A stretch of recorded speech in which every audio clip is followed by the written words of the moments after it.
चलिए तो हम वर्ग को प्रारंभ करते हैं। आप लोग क्या क्या पढ़े थे कल, उसको 10 मिनट में हम ताजा पहले कर लेते हैं। आपका 10वां क्लास का जो पहला चैप्टर था उसका नाम था यूरोप में राष्ट्रवाद। यूरोप में राष्ट्रवाद।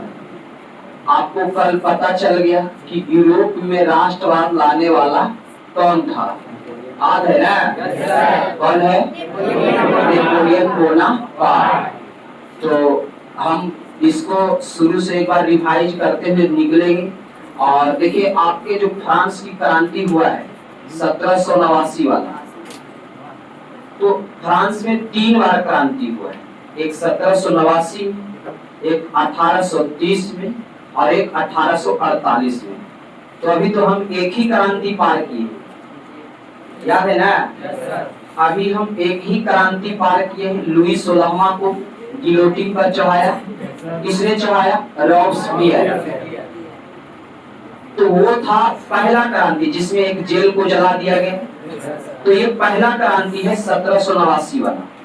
अभी 2 क्रांति हम लोग को क्रॉस करना है, एक 1830 वाला और एक 1848 वाला। इसलिए एग्जाम में आता है कि फ्रांस की क्रांति का वर्णन करे, तो ध्यान देना डेट पर कि 1789 वाला क्रांति के बारे में पूछ रहा है कि 1830 के क्रांति के बारे में पूछ रहा है कि 1848 के क्रांति के बारे में पूछ रहा है। यही ध्यान देना था। अभी हम किसको पढ़ चुके हैं? 1789 वाला क्रांति पढ़ चुके हैं। इसमें हमने यही पढ़ा, लुई 16वां को अरे गिलोटिन पर चढ़ाया। गिलोटिन समझ है ना? कल बताए थे गिलोटिन। तो उसमें चढ़ाया गया। नए जो जानते हैं अभी हम कुछ बीच में बताते हुए निकल जाएंगे। और इसी के साथ यहाँ पर रॉब्सपियर राजा बन गए। तो यही, और यहाँ पर जेल वगैरह भी जलाया गया। आपने देखा जनरल स्टेट को छोड़कर लोग फील्ड में भागे। तो वही वाला क्रांति है 1789 वाला क्रांति। आइए इसको हम शुरुआत से लेते हैं। सब लोग जरा ध्यान दें। यूरोप का राष्ट्र, यूरोप में राष्ट्रवाद माने यूरोप महादेश की कहानी है। यूरोप महादेश में सबसे मुख्य देश कौन था उस समय? फ्रांस। कौन था? फ्रांस। अब सुनिए, कहानी जरा शुरू हो गया। इस कहानी को सुनने के बाद आपका क्वेश्चन आंसर बिल्कुल आसान होगा। तो फ्रांस में क्या हुआ हम लोग देखे। जब फ्रांस में हम लोग देखे तो वहाँ समाज 2 भागों में बटा हुआ था। फ्रांस का जो समाज है कितने भागों में बटा हुआ था? 2 भागों में। पहला बताओ, विशेषाधिकार। विशेषाधिकार प्राप्त वर्ग। पहला था विशेषाधिकार प्राप्त वर्ग। जरा एक बार ध्यान से सुनते चलेंगे। और दूसरा क्या था? सर्वसाधारण वर्ग। दूसरा क्या था? सर्वसाधारण वर्ग।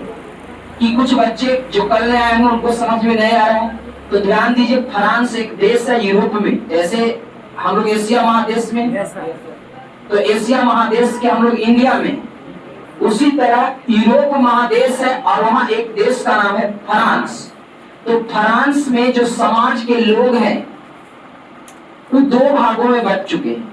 एक को ज्यादा वैल्यू देते हैं वहाँ के राजा, और एक को कम वैल्यू देते हैं। तो इसको बोला, जिसको वो वैल्यू देते हैं उसको बोला गया विशेषाधिकार प्राप्त वर्ग। और विशेषाधिकार प्राप्त वर्ग में मुख्य रूप से 2 ही लोग आते थे। एक आते थे पादरी और एक आते थे कुलीन। एक आते थे कौन? कुलीन। पादरी कौन होते थे? जो चर्च में पूजा करते थे। जो चर्च में पूजा करते थे उसको पादरी कहा गया। और जो कई एक बीघा जमीन के मालिक होते थे, 200, 400, 500 बीघा, उसका क्या नाम रखा गया? इन दोनों को फ्रांस में इतना वैल्यू था, बहुत ज्यादा वैल्यू था, इसलिए इन दोनों को बोला गया विशेषाधिकार प्राप्त वर्ग। कभी भी आ जाए विशेषाधिकार प्राप्त वर्ग तो समझ जाना हो इसमें पादरी है और कुलीन है। इन दोनों के पास बहुत पैसा है। ये दोनों फ्रांस का रंगबाज है। पादरी कुलीन राजा का खास आदमी है, माने एकदम अपना आदमी है। और राजा इन दोनों को बहुत वैल्यू देता है, कहता है तुम लोग से टैक्स नहीं ले, तुम लोग से टैक्स नहीं लेंगे। इसलिए इसका नाम है विशेषाधिकार प्राप्त वर्ग, इसको विशेष अधिकार मिला हुआ है। और नीचे जो देख पा रहे हैं सर्वसाधारण वर्ग, इसमें मजदूर आ जाते हैं, मजदूर आते हैं, किसान आ जाते हैं। बोलिए, मजदूर, किसान या जितने भी गरीब समाज से हैं, छोटे छोटे व्यापारी करने वाले, मतलब सारे देश फ्रांस के जितने भी सारे जिनके पास पैसा का दिक्कत है, पैसा कौड़ी बहुत कम है, वो सब मजदूर हो, किसान हो, चाहे छोटा मोटा कोई बिजनेसमैन हो, चाहे छोटा कोई भी ठेला लगाकर जो रोड पर काम कर रहा है, वो सारे लोग इस सर्वसाधारण वर्ग में आ जाते हैं। और इन लोगों को कोई छूट नहीं है। इसके पास पहले से पैसा की कमी है और सरकार जो है, फ्रांस की जो सरकार है, इन्हीं लोगों से टैक्स लेता है। ध्यान रखें, इन लोगों से टैक्स लेता है और ये लोग काफी परेशान हो चुके हैं।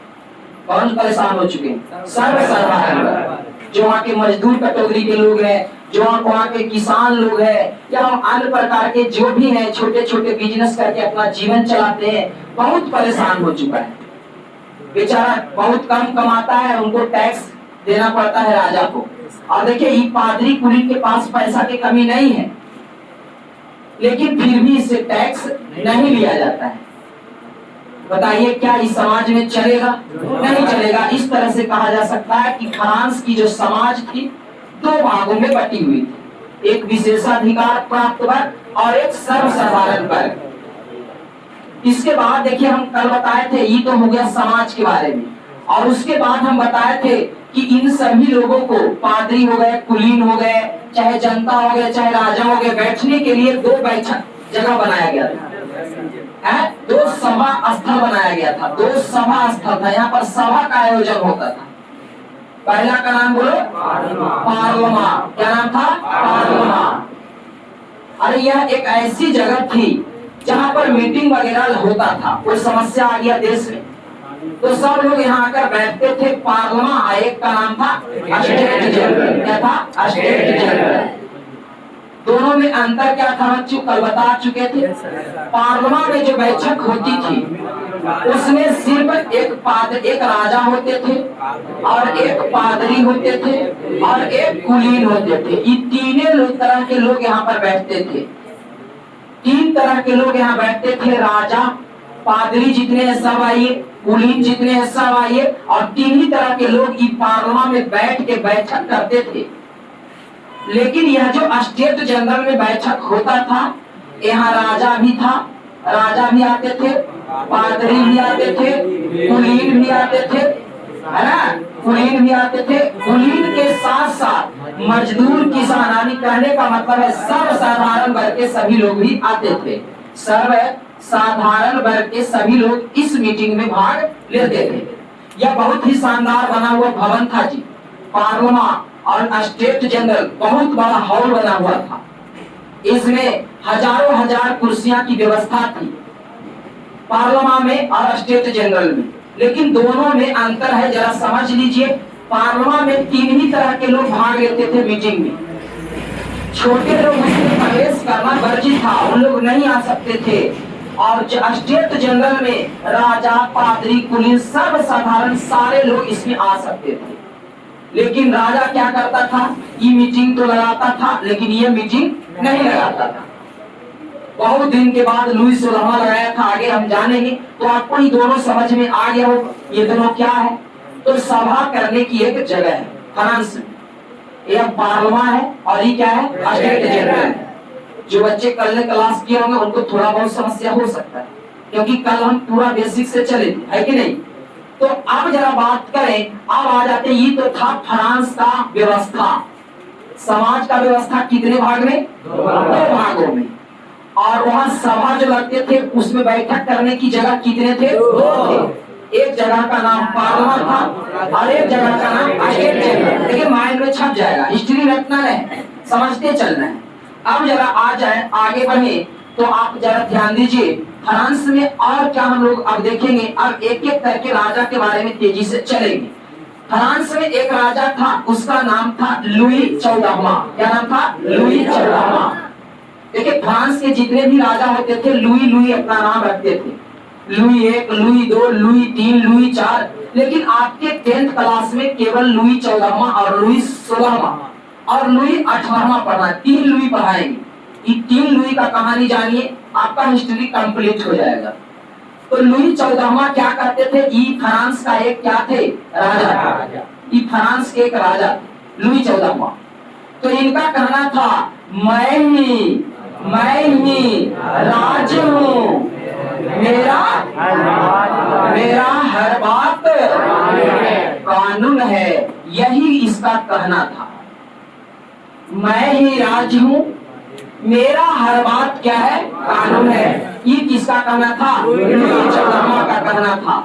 और ये बहुत दबंग राजा थे, जैसा कि इसका कुछ एग्जाम्पल देके समझाए थे, याद है कि नहीं?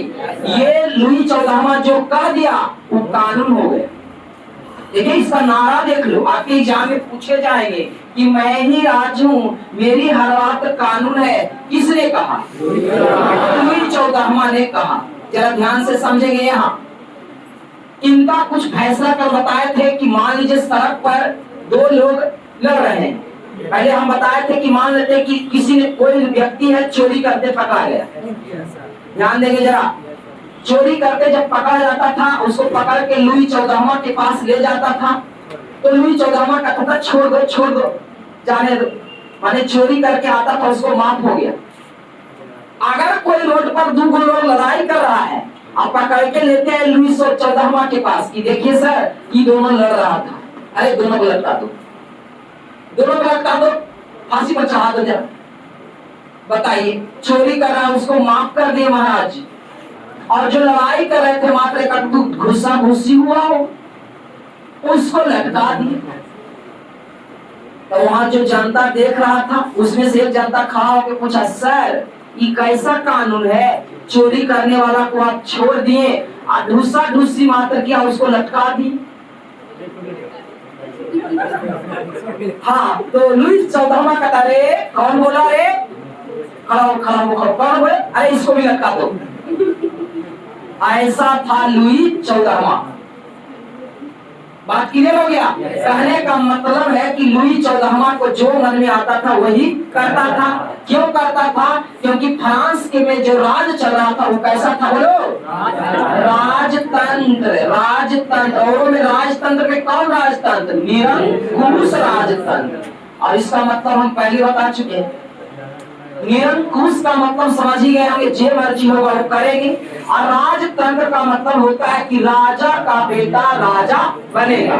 इसको डर है लुई 14वां को हम हार जाएंगे। इस तो जानिए रहा है कि लुई 14वां हम राजा है, अगला हमारा बेटा राजा बनेगा। इसलिए तो दंगा आज के मोदी जी ऐसा करेंगे नहीं करेंगे। उनको पता है कि कहीं वो गलती से लटका दिया तो अगला इलेक्शन में हार जाए। यहाँ इसमें इलेक्शन थोड़े होता है, निरंकुश राजतंत्र में इलेक्शन नहीं होता है। इसमें फिक्स है, लुई 14वां मरेगा तो लुई 15वां उसका बेटा बनेगा। तो इसको किस बात का डर है? बोलो, कोई बात का डर है? ये रमन जरा लटका दे। अब जरा आगे चलते हैं, एक और राजा के बारे में जानते हैं। फ्रांस की एक और राजा था, उसका नाम था लुई 16वां। अब कहेंगे सर 14वां के बाद अब 16वां टक्कर, तो जो आपके सिलेबस के अकॉर्डिंग है उस पर हम चलेंगे। लुई 16वां है, और लुई 16वां की पत्नी बड़ा खतरनाक है, जैसा कि हम कल बताए थे। लुई 16। अच्छा, ये सब हम कहाँ के राजा के बारे में जान रहे हैं? फ्रांस के राजा के बारे में। कभी कभी हम इंडिया के राजा से भी मिलाप कराएंगे, ध्यान देना बीच बीच में, ठीक है? क्योंकि फ्रांस का कहानी जान रहे हैं तो इंडिया का भी तो कुछ जानना चाहिए, तो कभी कभी हम मैचिंग कराएंगे। तो अब आइए जरा लुई 14वां के बारे में जानेंगे। फ्रांस का यही राजा था, और लुई 14वां जैसे ही हटा तो लुई 16वां आया। 15वां हम नहीं बताएंगे, 16वां आपके बुक के अनुसार चलेंगे। तो लुई 16वां की एक पत्नी थी, उसका नाम याद है क्या? पहला नाम बोलो, मेरी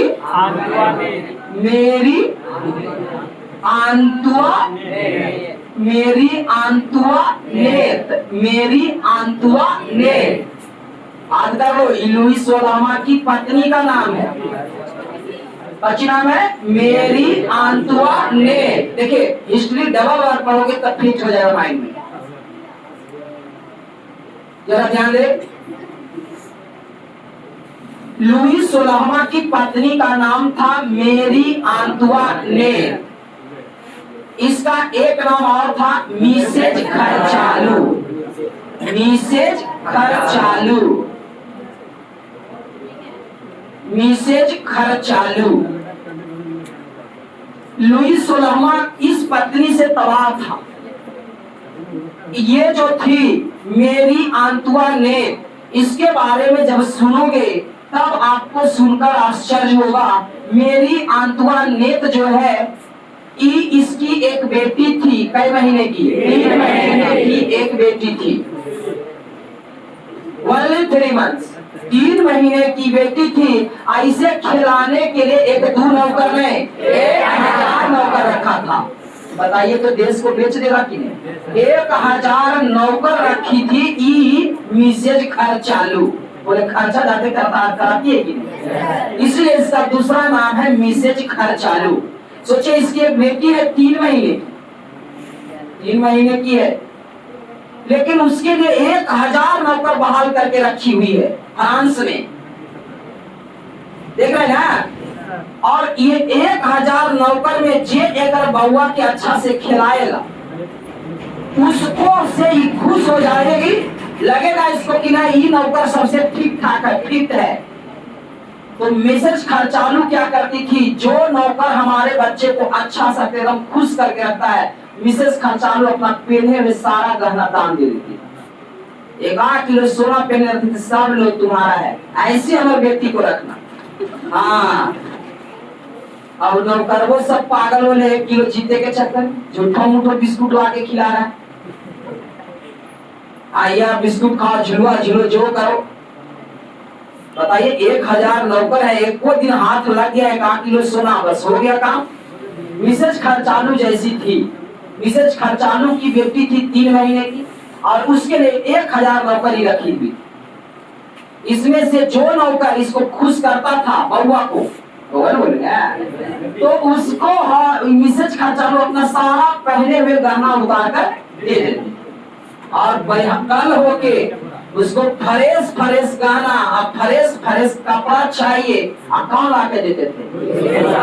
लुई 16। अरे बात समझ रहे हैं? क्या कहें, इस तरह से पहले तो देखिए निरंकुश राजतंत्र था। राजा को जो मन में आता था वो करता था, जनता को ऐसे भी परेशान था। और इधर लुई 16वां की पत्नी अलगे पर परेशान किए हुई थी। मतलब यहाँ की आर्थिक स्थिति खराब हो चुकी थी। आर्थिक स्थिति समझते हैं ना? तुम्हारे जेबी में पैसा झरल है 1 महीना से, तो आर्थिक स्थिति गड़बड़ है। कलम खरीदेला भी नहीं है तो वो आर्थिक स्थिति बहुत दिक्कत है। तो यहाँ पर लुई 16वां ने क्या किया, इसके एक सलाहकार थे, चमचा। देखो बच्चा बोल रहा है, इनके एक सलाहकार थे। लुई 16वां का एक सलाहकार थे।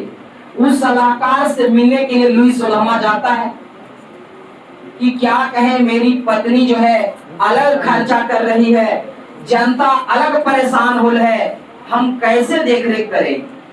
तो वो जो सलाह देने वाले व्यक्ति थे वो बोले, ऐसा कीजिए, जाइए और मिसेज खर्चालू को कहिए कि इस सब नौकर को हटाइए, कम खर्चा कीजिए। मिसेज खर्चालू को जब मालूम हुआ है कि हमारा कहा है कि हम अपने मर्जी से नहीं चले, वो क्या क्या उस सलाहकार को हटवा दिया। ये बोलने की जल्दी उसको हटाइए, नहीं तो हम चलते हैं घर छोड़ के। समझ गए लुई 16वां? लुई 16वां सोचे, इतना अच्छा बेटी है, इतना अच्छा बीवी, दिखते हो जाएगा। कहा ठीक है तुम मत जाओ घर से, हम उसी को भगा देते। सलाहकार जो था कहा, जाइए आपका डेरा यहाँ से खाली हुआ। टिकट कट गया। बताइए मिसेज खर्चालू इतना इसका चलता था। अब क्या हुआ जरा ध्यान देंगे, इसके बाद अगला राजा आएगा। यही सब बात देखकर क्या हुआ, एक बार लुई 16वां ने स्टेट जनरल अभी पीछे बताए थे, उसमें सारे लोग मीटिंग करते थे। तो स्टेट जनरल में इन्होंने एक मीटिंग बुलाया। काहे ला बुलाया वो आपको भी बताते हैं। कहाँ बुलाया? स्टेट जनरल में, पार्लियामेंट में नहीं, पार्लियामेंट में तो केवल राजा, कुलीन और पादरी का मीटिंग होता है, लेकिन स्टेट जनरल का मीटिंग बुलाए कि सारा जनता के जाके सूचना दे दो कि इस तारीख को स्टेट जनरल में मीटिंग होने वाला है। राजा के जो आदमी थे, पादरी थे और कौन थे, कुलीन थे, उस सब जाके पूरे फ्रांस में हल्ला कर दिया। क्या किया कि आपका मीटिंग होने वाला स्टेट जनरल में, सारे लोग पहुंच जाइए। जनता जब सुना, जनता गदगद होता नहीं होता, सोचा आज तो चलेंगे मीटिंग में सब बाले बच्चे, आज मीटिंग में बाले बच्चे हम लोग चलेंगे और वहां जाने के बाद एक जो चमचा दूगो, एगो कुलीन एगो कौन, पादरी, सबके नोचेंगे।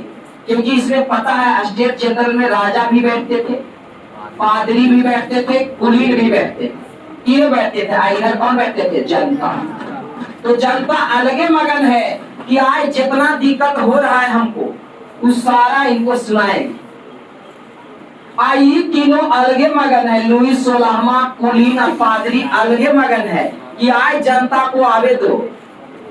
आज कुल के पर अलग टैक्स बांधेंगे, केरो पर 55 हजरीवा, केरो पर 6 हजरीवा टैक्स बांधेंगे। बताइए, एक तो जनता वहां का गरीब है और ये सोच रहा है, राजा, लुई 16वां, कुलीन, पादरी ये सोच रहे हैं कि जो मीटिंग में आज जनता आएगा सब पर टैक्स लगाएंगे, नया वाला टैक्स। और जनता अलगे मगन है कि आज तो राजा साहब के हम कहेंगे कि टैक्स हटा दीजिए पहले से जो लगा हुआ है। ठीक वह दिन आया और यहाँ पर मीटिंग लग गया, इसका नाम बोलो स्टेट जनरल। स्टेट जनरल में खचाखच भीड़ लग गया। राजा आया, पादरी आया, कुलीन आया, सब लोग आकर बैठ गए। सभा शुरू हो गया। जनता भी पूरा एकदम गदागद भीड़ से खचाखच भरा हुआ था। अब क्या हुआ, जब बातचीत शुरू हुआ तो राजा जो थे, पादरी और कुलीन को बातों को मान रहे थे और इन लोग कह रहे थे कि हमारा सरकार को पैसा खत्म हो गया है। समझ रहे हैं कि नहीं, सरकार को पैसा खत्म हो गया है, इसलिए ध्यान दें, सारे कहानी को पहले सुन ले। आज सारा चीज हम लिखाने वाले, जो जरूरत पड़ेगा, जो 10th क्लास में पूछा जाएगा, A to Z हम लिखा देंगे आज। तो ध्यान दें, ये जो है राजा, पादरी, कुलीन कहने लगा जनता से कि और टैक्स बढ़ाया जाएगा क्योंकि हम लोग का खर्चा नहीं पूरा हो रहा है। कैसे खर्चा पूरा होगा, बेटी खिलावे लेकर 1000 नौकर रखिएगा, पूरा होगा जी?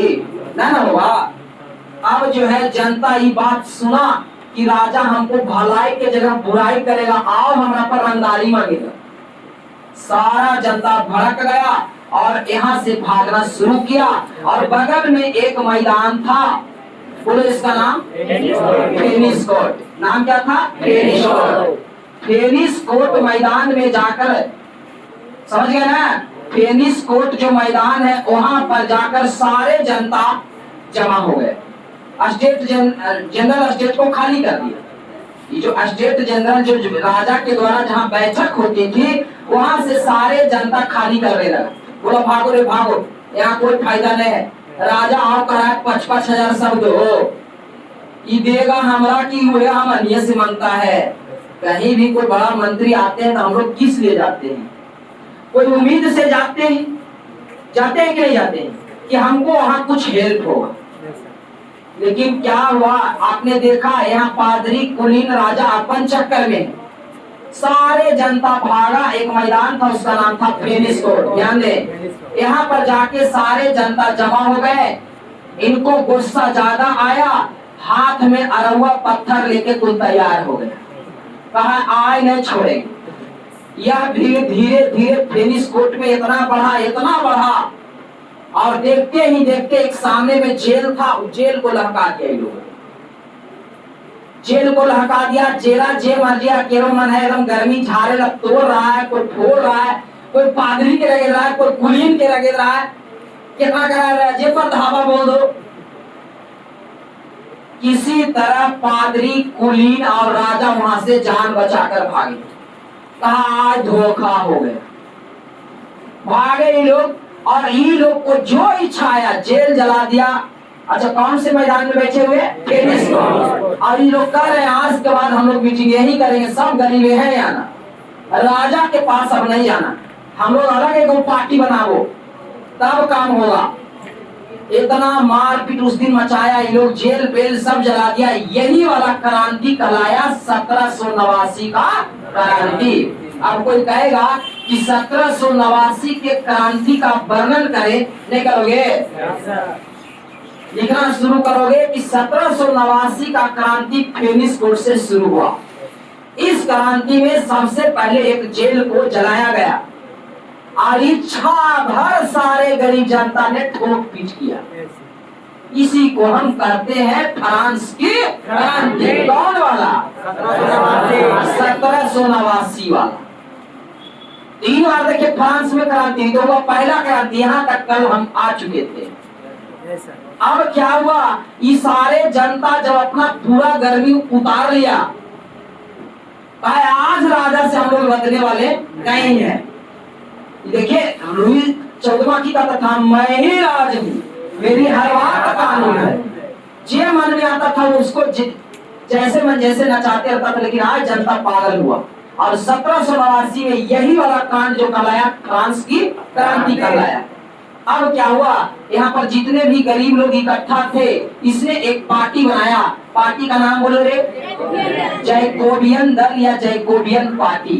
जैकोबियन दल, जैकोबियन, जैकोबियन, जैकोबियन दल या पार्टी भी लिख सकते हैं। जैकोबियन दल इन्होंने बनाया और जैकोबियन दल का मेन हेड कौन बना? रॉब्सपियर। कौन बना?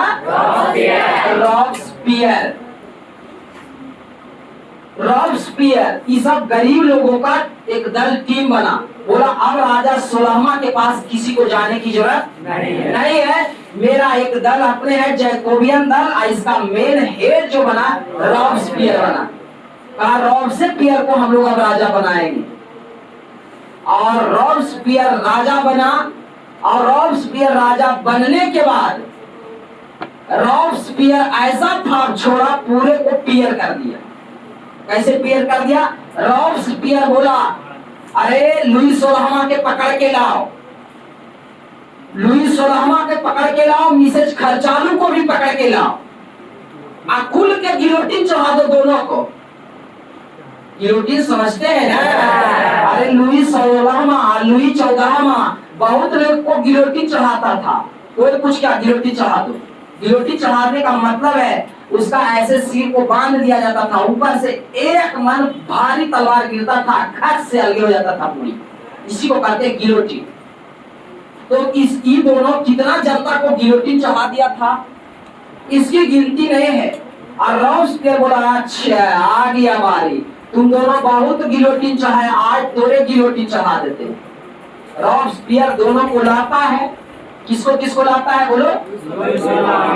लुई 16वां और उसकी पत्नी मिसेज खर्चालू को। दोनों को गिलोटिन चढ़ा देता है। कौन? रॉब्सपियर। रॉब्सपियर। अच्छा ये हमको पहले तुम लोग बता दो कि लुई 14वां, लुई 14वां और लुई 16वां कौन वंश के राजा है? बुर्बो वंश के राजा हैं। ध्यान देंगे, काफी इंपॉर्टेंट सवाल। बुर्बो वंश के राजा हैं। आप बताइए किसका शासन खत्म हो गया ना? कौन क्रांति के बाद? 1789 में क्रांति हुआ। फेनिस कोर्ट फील्ड में जेल को जलाया और इसी क्रांति के साथ इसका राज खत्म और जैकोबियन पार्टी का राज आया। कौन पार्टी का? जैकोबियन पार्टी का राज आया। और इसका मेन आदमी कौन था? रॉब्सपियर। रॉब्सपियर। रॉब्सपियर पूछेगा रॉब्सपियर कौन पार्टी से था? जैकोबियन पार्टी से। लुई 14वां, लुई 16वां कौन वंश से था? वो वंश से था। ध्यान देंगे। अब रॉब्सपियर क्या किया? लुई 16वां और लुई 16वां की पत्नी मिसेज खर्चालू दोनों को गिलोटिन चढ़ा दिया, मतलब उसका सर काट दिया। अब जब काट दिया तो रॉबस्पियर जो है धीरे धीरे चूंकि यहाँ राज कैसा चला था, निरंकुश राजतंत्र, माने जो मन में आवे वो करो और राजा का बेटा ही राजा बनेगा। रॉबस्पियर इसका जब गिलोटिन चढ़ा दिया लुईस 16वां का, तो इसका भी भाव बढ़ गया। सोचा इतना बड़ा आदमी के तो हम गिलोटिन चढ़ा दिए, अब क्या कौची करेगा। और बाद में रॉबस्पियर सोच रहा है अब हम मरबो करेंगे तो हमारे बेटे राजा बने। इहो गर्मी में आ गया, अंधाधुंध तबाह मचाने लगा रॉबस्पियर भी। कोई भी बनिएगा ऐसा राजतंत्र में जहां पर क्या हो, निरंकुश राजतंत्र हो, तो आपको हारने की कोई डर नहीं है, कोई डर नहीं है। तो रॉबस्पियर भी खतरनाक धूम मचाया, लेकिन रॉबस्पियर हद पार कर दिया, इतना जनता को फिर तबाह करने लगा। शुरू में तो ठीक ठाक रहा, लेकिन इसको भी घमंड हुआ। ये भी पूरा फ्रांस में क्रांति पर क्रांति, हर बार कभी इसको गिलोटिन चढ़ा रहा है, कभी इसको गिलोटिन चढ़ा रहा है, पूरा तबाह कर दिया रॉबस्पियर। अंत में रॉबस्पियर को किसी व्यक्ति ने गुस्से में आकर गोली मार दिया। रॉबस्पियर समाप्त, रॉबस्पियर समाप्त। लेकिन उसी समय जब रॉबस्पियर को मार दिया तो एक सेनापति, महान सेनापति था, उसका नाम बोलो, नेपोलियन बोनापार्ट। ध्यान दे, राजा कैसे कैसे फ्रांस का बदल रहा है, बस ये तो जानना है आप। ये जान गए आपका फिक्स हो गया। हम लोग नेपोलियन बोनापार्ट पर छोड़ दिए थे अगले अध्याय में। अब रॉबस्पियर मरने के बाद आया Napoleon Bonaparte. Napoleon Bonaparte, Napoleon Bonaparte कौन थे? तो फ्रांस के महान सेनापति थे। नेपोलियन बोनापार्ट वहां का राजा। देखिए एग्जाम में पूछता है कि नेपोलियन बोनापार्ट राजनीतिक में कब घुस गया, तो 1789 जैकोबियन के मरने के, सॉरी जैकोबियन ने, हाँ जैकोबियन ही बोल सकते, रॉबस्पियर के मृत्यु के बाद। अब नेपोलियन बोनापार्ट पहली बार आया और लोगों को एहसास कराया, कहा हम निरंकुश राजतंत्र नहीं करेंगे, हमको जो मन में आएगा वो नहीं करेंगे। नेपोलियन बोनापार्ट ने पहली बार बोला कि सब यहाँ भाई भाई है, सबका अधिकार समान है, चाहे कुलीन हो, चाहे पादरी हो, चाहे गरीब हो, सबका अधिकार बराबर है। नेपोलियन की यह बात सुनकर सारा जनता बहुत खुश हुआ, बहुत खुश हुआ। कहा पहला ऐसा राजा आया है जो कहता है सबका अधिकार क्या है, बराबर है। अब पहला राजा था लुई 14वां, तो कहता था सब अधिकार मेरा है, 16वां कहता था मेरा है। रॉबस्पियर तो और लोगों को पियरे कर दिया। समझ रहे हैं ना, पूरा कहानी को आप पहले फिट करें, इतिहास है, थोड़ा टाइम देना पड़ेगा। तो इस तरह से लुई 14वां, लुई 16वां, रॉबस्पियर, इस सभी का राज खत्म हो जाने के बाद नेपोलियन आया वहां और नेपोलियन बोनापार्ट समानता का अधिकार दिया। समान है, सारे लोग क्या है, समान है, सब एक जैसा है। और देखिए जब कोई भी राजा होता है, बनता है तो खुश होता है, लेकिन नेपोलियन बोनापार्ट जिस दिन राजा बना भरपेट रोया। हम अगले क्लास में आपको इसका भाषण भी देके दिखाए थे। नेपोलियन बोनापार्ट बोला आज के बाद किसी को कोई गिलोटिन नहीं चढ़ाएगा, किसी को दिक्कत होगा मेरे पास आएगा, हम उसका सॉल्यूशन करेंगे, क्योंकि मेरा सब क्या है, भाई है। अब भाई भाई कहते कहते इसने इतना एकता ला दिया पूरे फ्रांस में कि फ्रांस में उदय हुआ, राष्ट्रवाद का उदय हो गया। राष्ट्रवाद का मतलब है फ्रांस के सारे लोग जो थे अपने सभी को भाई मानने लगा। देखो फ्रांस मान लो ये है, फ्रांस के जितने भी लोग थे सब फ्रांस में आपस में प्रेम करने लगे। और यह प्रेम किसने सिखाया, नेपोलियन बोनापार्ट। और ये लोग इतना प्रेम आपस में बढ़ गया कि इन सभी में राष्ट्रवाद की भावना पनप गया। और वाद की, अब किसी को दुश्मन नहीं मानता अपने देश के अंदर, अब देश से बाहर को दुश्मन मानते, अपने देश के अंदर है जो सब मेरा भाई है। जो राष्ट्र देश के बारे में सोचता है उसको राष्ट्रवाद कहते हैं, कल बताए थे। और जो जाति के बारे में सोचे वैसे लोग जातिवाद। किसको किसको अपने जाति से प्रेम है रे? एगो ये लोग जातिवाद लोग हैं।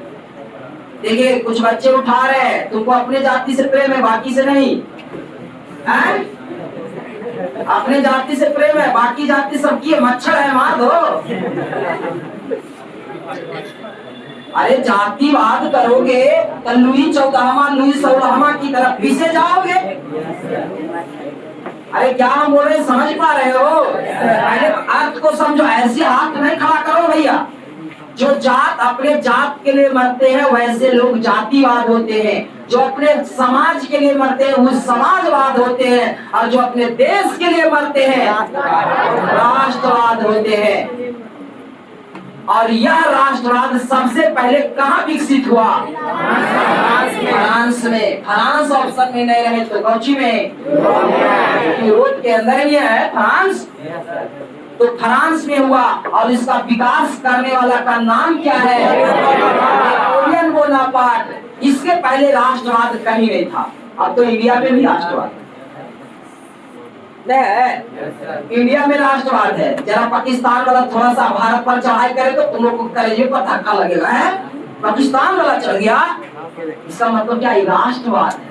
अपने देश के लिए मरते, अपने देश के लिए जब प्रेम हो जाए लोगों में तो उसी को कहते हैं काचे राष्ट्रवाद।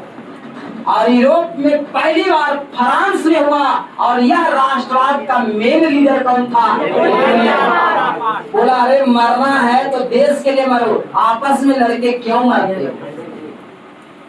कुछ बच्चा भी खड़ा किया, बच्चा जातिवाद। ध्यान रखो, जातिवाद मत करना, आगे नहीं बढ़ पाओगे। वैसे भी अपना बिहार जातिवाद में आगे है, अपना जाते वोट दे दो। सही बोल रहे ना? हाँ, जरा हमारा जात में वो बाढ़ खड़ा है, जतिया छोड़ के क्यों नहीं दो? अरे भैया एक बढ़िया सा शानदार सा नेता चुनो जो लगे कि समाज को आगे की ओर बढ़ा सकता है। ऐसा नहीं कि रोटी चढ़ा दे। समझ रहे हो ना? अब समझ में तुम लोग को आ गया राष्ट्रवाद इसका नाम क्यों पड़ा? क्योंकि फ्रांस के सारे लोग अपने देश के लिए मरने लगे। पहले तो जेरा तेरा मार देता था अपने में, और लुई 14वां लुई 16वां अपने देश के लोगों को गिलोटिन चढ़ा रहा, खचा खच खचा खच। तो अपन देशे में मार धार कर रहे हो तो आपका देश आगे कैसे बढ़ेगा? अच्छा तुम लोग अब क्लियर है? अभी भारत में राष्ट्रवाद है कि नहीं है? है। अभी भारत में राष्ट्रवाद है, लेकिन सबसे पहले यह कहाँ हुआ था? फ्रांस में हुआ था। इसीलिए आपके चैप्टर में दिया गया यूरोप में राष्ट्रवाद। और 10वां के पुत्र में सबसे ज्यादा जोश होता है, इसलिए आपके चैप्टर में डाला गया कि सब टीचर जो होंगे क्लास वाला सब बच्चा में जोश भर देंगे। तो बोलो ऐसे राष्ट्रवाद की जातिवाद पक्का ना? ध्यान देना रे। आओ बोलो कोई जातिवाद है? खड़ा करो रे।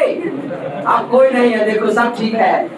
जातिवाद है, बिहार से बाहर निकाल दिया जाओगे। होश में आ जाओ रे बच्ची।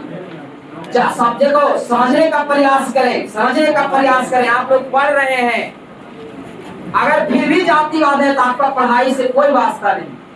आपने अच्छा से पढ़ाई कर रहे हैं, क्यों पढ़ रहे हैं? ताकि हम और हमारा समाज सब कोई, हमारे परिवार सब दुरुस्त हो जाए। तो जब तक यह दिल में भावना होगा जातिवाद, ये भावना जब तक रहेगा आपका बिहार पीछे रहेगा। और सबसे पहले राष्ट्रवाद का उदय बोलो कहाँ हुआ? फ्रांस में। और उदय करने वाला कौन था? Napoleon Bonaparte. अब जैसा कि तुमको याद है, जरा सारे बच्चे यहाँ ध्यान देंगे, थोड़ा कहानी को तेजी से खींचते हैं। मान लेते हैं कि पूरा यूरोप है। ये पूरा क्या है? कई महादेश बताए थे। सबसे बड़ा महादेश एशिया महादेश। हम लोग एशिया में हैं, लेकिन कहानी कहाँ का चल रहा है? यूरोप का। हम डिब्बा जैसा बना लिया, मान लो ये पूरा यूरोप है। अब हम कल बताए थे, तो जरा बताना, बता दो रे कि कौन देश? इटली। जूता जैसा कौन है? इटली। बोलो रे कौन देश? फ्रांस है। सबसे मजबूत देश, सबसे खतरनाक देश। यही से जो भी होता है यही से होता है। इसके बगल में बोलो रे जर्मनी, ऑस्ट्रिया, ऑस्ट्रिया, ऑस्ट्रिया। और उसके नीचे बोलो जर्मनी।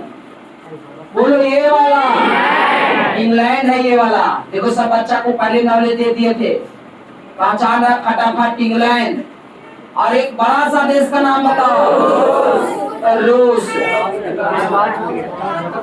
बोलिए। उसके बाद बोलो पुर्तगाल। इधर नहीं है पुर्तगाल, है ना, इंग्लैंड के नीचे में पुर्तगाल है, पुर्तगाल है। समझ गए?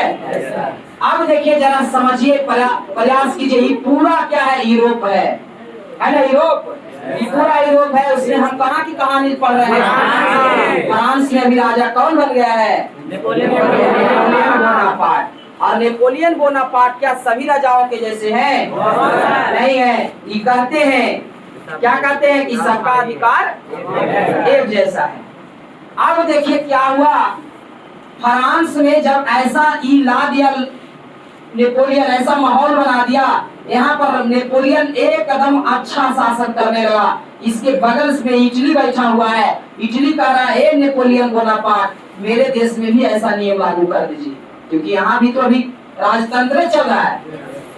फ्रांस में राजतंत्र भले खत्म हो गया, लेकिन बाकी जितने भी देश देख पा रहे हो सब जगह राजतंत्र है। राजतंत्र का मतलब राजा के बेटा राजा, और उसने निरंकुश राजतंत्र, जो मन में आएगा वो करेंगे।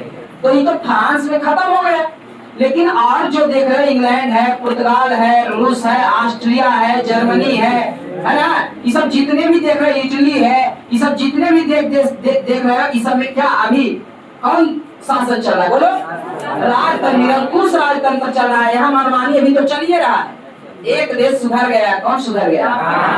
फ्रांस। और जैसा कि आपको याद होगा, फ्रांस जो करता है सारा देश वही करता है। यूरोप मेटरनिक बताया था, ऑस्ट्रिया का राजकुमार था मेटरनिक। वो क्या बोला था याद है? बोला था कि अगर सर्दी फ्रांस को होगा तो सारे यूरोप के देश छींकने लगते हैं। लीजिए, सर्दी होगा यूरोप फ्रांस को, और छींकता है ऑस्ट्रिया, जर्मनी, पुर्तगाल, इंग्लैंड, इटली। इसका अर्थ क्या हुआ कि अगर फ्रांस में कुछ होता है, कोई नियम बन गया, तो यहाँ भी नियम बन जाएगा। यहाँ बढ़िया राजा बन गया, यहाँ भी बढ़िया राजा बनेगा। तो यहाँ बढ़िया राजा बन गया है ना। कौन बना?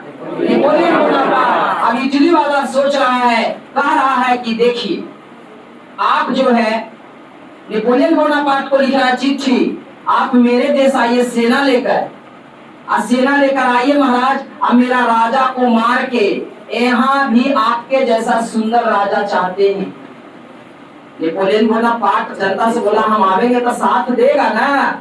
जनता बोला जी सर। अब बताइए, जहाँ के जनते साथ देवे लगा नेपोलियन के, हैं? आपका गांव हम जाए और सारा आपका गांव वाला हमारा दिल सपोर्ट करे, तो आपके गांव के मुखिया नहीं मार के भगा देंगे। वही बात हुआ, नेपोलियन सारा सेना लेके कहाँ चल गया? इटली के जितने भी जनता थे सबने नेपोलियन का साथ दिया, और देखते ही देखते यहाँ के राजा को खत्म। इस तरह नेपोलियन इस पर भी अधिकार जमा लिया, फिर ऑस्ट्रिया पर, फिर जर्मनी पर, फिर रूस पर, फिर पुर्तगाल पर, फिर इंग्लैंड, जितने भी देश था लगभग उनमें से टोटल यहाँ बताए थे 50 देश है, लेकिन इनमें से 26 देशों पर अधिकार किसका हो गया? नेपोलियन बोनापार्ट का। देख लो भैया, नेपोलियन बोनापार्ट का अधिकार 26 देशों का मालिक हो गया। क्यों हो गया? अच्छा विचार था तब ना। जातिवाद रहेगा तब होगा। ध्यान रखें। देखिए, जातिवाद वाला गया काम से, कभी उसका विकास नहीं हो सकता, अपने देश में भला नहीं उससे हो सकता है। लेकिन देखिए, नेपोलियन बोनापार्ट जो है सगरो जो है अपना प्रकोप जमा लिया कि नहीं। अब देखिए क्या हुआ, जरा ध्यान से समझेंगे। अब आइए आपको भारत से कनेक्ट कराते, ध्यान देंगे, बहुत तीखा मोड़ है। बोलो यहाँ क्या हो रहा है? यूरोप में राष्ट्रवाद। जने नेपोलियन जा रहा है वो मेरा होगा, न हो रहा है। जहां नेपोलियन जा रहा है वहां के जनते साथ दे रहा है, वहां के जनते साथ दे रहा है, इसलिए वर्ष किसका हो गया? नेपोलियन का। इस तरह से कई देश नेपोलियन का। और जरा बैक गियर लागो इंडिया, और उसमें इंडिया में क्या हो रहा है? फ्रांस पढ़े जा रहे हो, इंडिया में क्या हो रहा था? तो ध्यान दो बच्चे, जो अपना इंडिया है यहाँ पर क्या हो रहा था, जरा ध्यान दो। ये अपना इंडिया है, देखिए मोटा मोटी फिगर लेके चलेंगे, आप घर में खूबसूरती फिगर का बढ़ाते रहना। अब इंडिया में क्या हो रहा है, इंडिया में उस समय सुनो ध्यान से, जिस समय यूरोप में नेपोलियन बोनापार्ट है, उसी समय इंडिया में भी एगो राजा तबाह कैले है, उसका नाम समुद्रगुप्त है। इसका नाम, उसका नाम समुद्रगुप्त है। इहो जने हाथ धर रहा है, सोने सोना हो रहा है, नहीं समझे? जैसे नेपोलियन बोनापार्ट जे देश पर जा रहा है वो मेरा हुआ, जे देश पर जा रहा है मेरा हुआ, जिस पर जा रहा है मेरा हुआ। इस तरह से कई गो पराधिकारी हैं। और उसी समुद्रगुप्त अपने देश में कहले है, ये एरिया पर अधिकार कर लिया, ये एरिया पर ही सब एरिया इंडिया पूरे पर कैप्चर करने वाला है समुद्रगुप्त। देख रहे हैं इधर फ्रांस में बवाल है पुरकान, नेपोलियन जने जा रहा है, सबका राजा ही बन रहा है। उसी तरह देखो उसी समय का बात है, अपना भारत आके जरा देखो, भारत में कौन धूम मचाए हुए है? समुद्रगुप्त। इसीलिए वो सवाल आता है कि भारत का नेपोलियन किसको कहते हैं? समुद्रगुप्त को, क्योंकि नेपोलियन जैसा ही कर रहा है। बोलो सवाल है, भारत का नेपोलियन किसे कहते हैं? क्यों नेपोलियन कहते हैं? क्योंकि यूरोप में नेपोलियन जमने जा रहा है, सबको कब्जा किया जा रहा है, और सिर्फ भारत में नेपोलियन जैसा कौन कब्जा कर रहा है? समुद्रगुप्त कह रहा है। इसीलिए क्वेश्चन यही से बना है कि भारत का नेपोलियन किसे कहते हैं? तो समुद्रगुप्त को कहते हैं, क्योंकि इनका शासन किससे मैच कर रहा है? नेपोलियन से। पूरे भारत पर कब्जा किए हुए जा रहा है समुद्रगुप्त, इधर पूरे यूरोप पर कब्जा कौन कर रहा है? नेपोलियन। रेडीमेड तुम लोग रखले होगा पहले से कि भारत का नेपोलियन कौन है? समुद्रगुप्त। अब पता चल गया क्यों? क्योंकि इधर नेपोलियन का प्रभाव है, पूरे यूरोप में मालिक बनने जा रहा है, इधर समुद्रगुप्त पूरे इंडिया का मालिक बनने जा रहा है। तो बताइए ये नेपोलियन जैसा हो रहा है कि नहीं? इसीलिए इसको हम भारत का नेपोलियन कहते हैं। 1 मिनट का ब्रेक रहे, ठीक है? मेरा बैटरी डिस्चार्ज हो गया, इसे चेंज कर।